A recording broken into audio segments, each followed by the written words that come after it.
एक ऐसा सौदा जो भारतीय वायुसेना को दुनिया की सबसे आधुनिक एयरफोर्स में एक पायदान आगे कर देगा।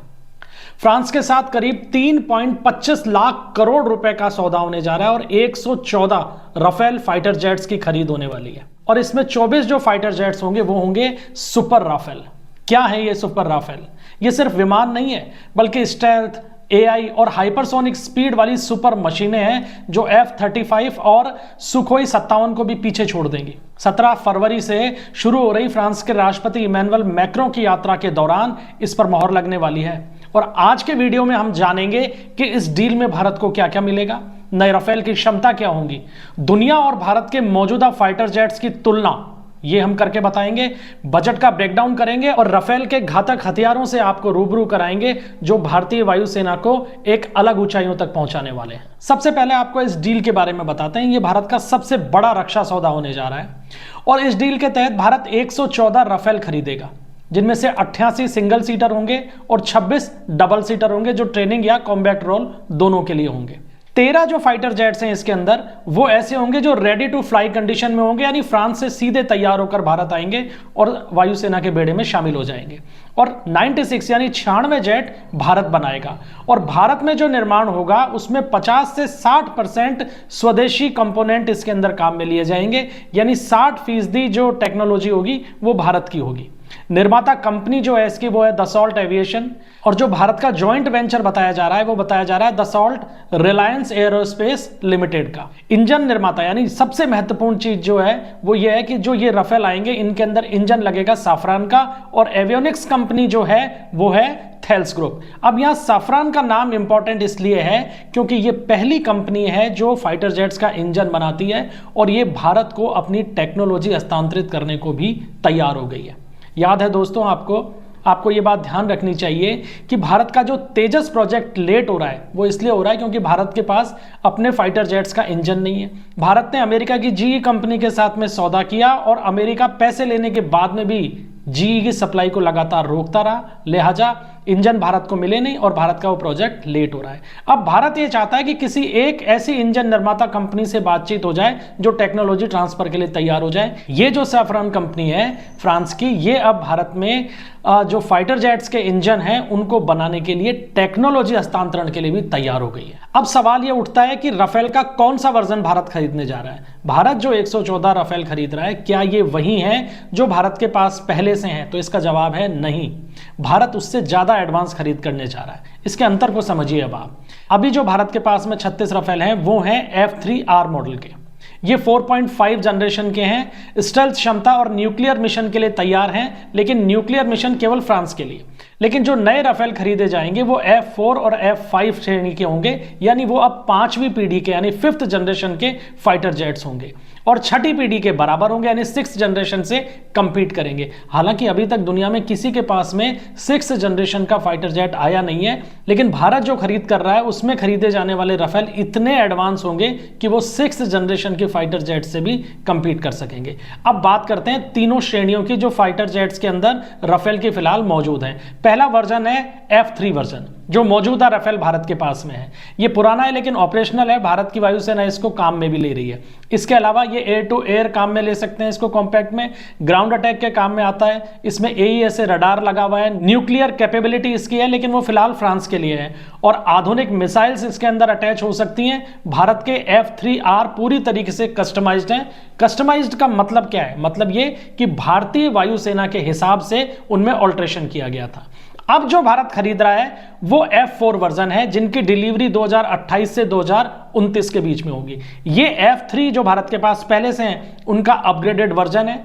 इसमें एडवांस रडार और सेंसर की सुविधा है, दुश्मन की रडार और मिसाइल से बेहतर प्रोटेक्शन कर सकता है ये, दूसरे जेट्स और ड्रोन के साथ में डेटा शेयरिंग कर सकता है और स्मार्ट मेंटेनेंस, और सबसे बड़ी जो खूबी है वो ये है कि बहुत कम समय में अटैक के लिए तैयार किया जा सकता है। अब बात करते हैं राफेल की सबसे एडवांस यानी तीसरी श्रेणी की जो F-5 वर्जन है जिसे कि सुपर राफेल कहा जा रहा है। और भारत के 114 जो फाइटर जेट्स भारत खरीद रहा है उसमें 24 ये सुपर राफेल शामिल होंगे। अब इनकी खूबसूरती क्या है, इनकी कैपेबिलिटीज क्या है, क्योंकि अभी तो ये डेवलपमेंट फेज के अंदर है लेकिन यूरोपीय स्टैंडर्ड ये कहते हैं कि ये 6th जनरेशन के फाइटर जेट्स होंगे।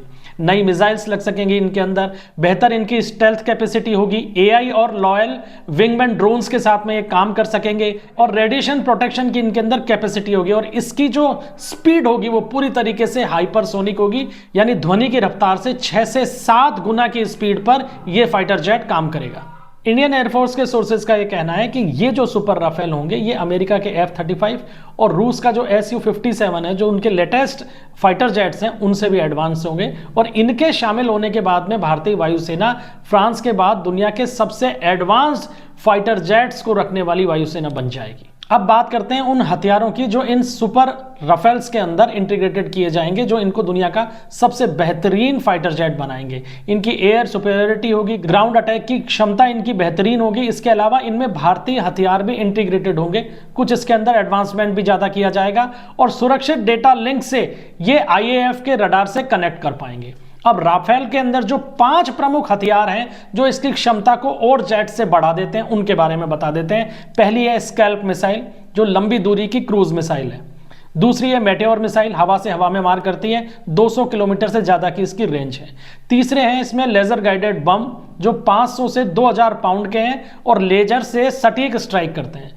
चौथी जो इनकी कैपेसिटी वो है नॉन गाइडेड क्लासिकल बम, जो ट्रेडिशनल बॉम्बिंग के लिए काम में आते हैं। और 5वें हैं हैमर GPS बम, स्मार्ट है, GPS गाइडेड है और हवा से जमीन के अंदर मार करते हैं, और इनकी कैपेसिटी 100% सटीक मार करने की। अभी जो भारत ने पाकिस्तान के अंदर ऑपरेशन सिंदूर को अंजाम दिया था, तो उसमें पाकिस्तान में तबाही मचाने में भारत की ब्रह्मोस मिसाइल के अलावा इन स्कैल्प, मेटेओर और हैमर GPS गाइडेड जो बम है, इनका बहुत बेहतरीन उपयोग किया गया था। दोस्तों अब तुलना करते हैं दुनिया के फाइटर जेट्स की कि भारत उसके अंदर कहां खड़ा है। देखिए दुनिया में अभी 5th जनरेशन के जो फाइटर जेट्स हैं वो केवल 3 देश बना रहे हैं, अमेरिका, चीन और रूस। अमेरिका के अंदर F-22 और F-35 हैं, जबकि चीन के अंदर J-20 और J-35 हैं, और रूस Su-57। ये जो जेट हैं ये 5th जनरेशन के फाइटर जेट्स हैं, और ये किस किस देश के अंदर काम में आ रहे हैं, यानी ये 3 देश तो बना रहे हैं लेकिन सप्लाई भी तो कर रहे हैं। तो अभी ये फिलहाल ऑस्ट्रेलिया के पास है, Israel, Japan, south Korea, UK आदि, यानी कुल मिलाकर 10-12 देशों के पास में 5th जनरेशन के फाइटर जेट्स मौजूद हैं। अब बात करते हैं 6th जनरेशन की फाइटर जेट्स की, तो ये अभी दुनिया में किसी के पास में नहीं है, लेकिन काम चालू हो गया है। AI इनकी कैपेसिटी होगी, लेजर वेपन्स इनके अंदर लगेंगे। अमेरिका जो काम कर रहा है वो काम कर रहा है NGAD के ऊपर, वो अमेरिका का 6th जनरेशन का फाइटर जेट है। चीन का J-36 है। ये दोनों फाइटर जेट्स 2030 के बाद में अमेरिका और चीन की वायुसेना के अंदर शामिल हो जाएंगे। लेकिन अभी तक की अगर स्थिति हम देखें तो इस 6th जनरेशन फाइटर जेट के मामले में चीन अमेरिका से भी आगे है। कुल मिलाकर 5th जनरेशन के फाइटर जेट्स अभी हैं, लेकिन 6th जनरेशन पे काम चल रहा है। अब भारत के पास में क्या है? भारत के पास में जो फाइटर जेट्स हैं उनकी क्या स्थिति है? तो भारत के पास 4th और 4.5 जनरेशन के फाइटर जेट्स हैं, जिनमें सुखोई 30 जो है वो 4.5 जनरेशन के हैं, और इस समय भारतीय वायुसेना की बैकबोन है, क्योंकि सबसे ज्यादा लगभग 260 के आसपास सुखोई 30 भारतीय वायुसेना में शामिल है। इसके अलावा 36 राफेल भारतीय वायुसेना के अंदर हैं, और वो किस पीढ़ी के हैं? तो भारत के पास सबसे ज्यादा लगभग 260 के आसपास सुखोई 30 फाइटर जेट्स हैं, जो कि 4.5 जनरेशन के हैं। इसके बाद में 36 राफेल हैं, ये भी 4.5 जनरेशन के हैं। तेजस MK-1 ये 4th जनरेशन का फाइटर जेट है और स्वदेशी लाइट फाइटर जेट है। इसके अलावा MiG-29 ये 4th अपग्रेडेड है, लेकिन 4th जनरेशन। मिराज 2000 ये भी 4th जनरेशन है, और इसके अलावा जगवार है जो कि 3rd जनरेशन का है, लेकिन अपग्रेडेड कर दिया गया है। तो ये जो फाइटर जेट्स हैं ये भारतीय वायुसेना अभी काम में ले रही है। 5th जनरेशन का जो भारतीय स्वदेशी एयरक्राफ्ट है M का, उसके ऊपर काम कर रहे हैं, और यह अनुमान लगाया जा रहा है कि 2035 तक भारत का अपना 5th जनरेशन का फाइटर जेट M का वायुसेना में शामिल हो जाएगा। और इस प्रोजेक्ट में देरी हो रही है, इसीलिए भारत ने 5th जनरेशन की कमी को पूरा करने के लिए 114 राफेल को हरी झंडी दिखा दी। अब बजट की बात करते हैं, तो इस साल के बजट के अंदर लगभग 7.8 लाख करोड़ रुपए दिए गए हैं रक्षा विभाग को, यानी डिफेंस सेक्टर के लिए, जिनमें से करीब 28% नए हथियारों की खरीद के लिए है। और पहली बार इतना बड़ा बजट भारतीय सरकार ने एयरफोर्स को नए हथियारों की खरीद के लिए दिया है। इसके अंदर करीब 21% हिस्सा मेंटेनेंस का भी है, करीब 27% वेतन भत्तों में जाना है, जो जाता ही है, 21-22% जो है वो पेंशन में जाता है, रक्षा बजट वो भी जाएगा। लेकिन कुल मिलाकर हम कह सकते हैं कि जो करीब 28% नए हथियारों की खरीद के लिए और लगभग 20.5-21% जो मेंटेनेंस के लिए दिया गया है, ये बहुत बड़ा फिगर है। और पहली बार भारतीय सेना को नई खरीद और मेंटेनेंस के लिए इतना भारी भरकम बजट मिला है और यही कारण है कि बड़े सौदे होने जा रहे हैं। तो क्या F5 सुपर राफेल जो है वो भारत को 6th जनरेशन के एयरक्राफ्ट की दौड़ में सबसे आगे ले जाके खड़ा कर देगा?